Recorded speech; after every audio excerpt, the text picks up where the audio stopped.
Bonjour à tous, c'est Benji, on est en 2021, alors déjà je vous souhaite à tous une bonne année, et on est vendredi, on se retrouve pour les infotech en moins de 2 minutes.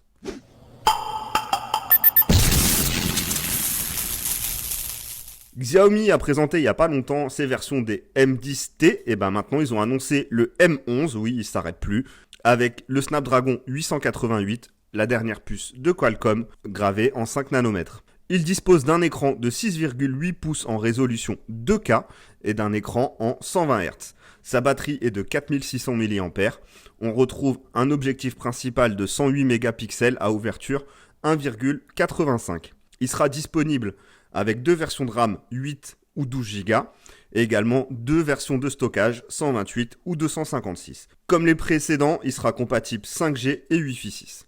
Pour l'instant, pas de disponibilité en Europe, sachant qu'on attend également une version Pro et une version Lite au mois de février. On sait presque déjà tout du S21, il ne nous reste plus qu'une semaine à patienter puisque l'événement de Samsung appelé Unpacked aura lieu jeudi prochain, le 14 janvier. Après s'être moqué d'Apple avec l'absence du chargeur sur les réseaux sociaux, Samsung fait marche arrière à supprimer toutes ses publications puisqu'il semblerait que ça sera le cas sur le S21 de cette année. En plus du S21 et des Galaxy Buds Pro, Samsung présenterait des Smart Tags, des petits trackers qui serviront à localiser votre sac à main, vos clés, etc.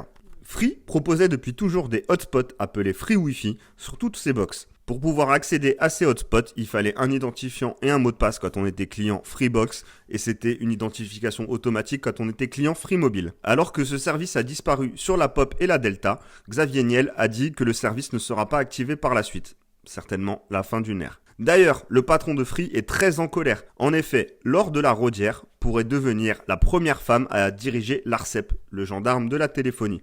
Mais qu'est-ce qui pose problème ? C'est simplement son passé. Et oui, elle a été dirigeante chez France Télécom de 1990 à 2001. C'était Benji, je vous souhaite une belle journée.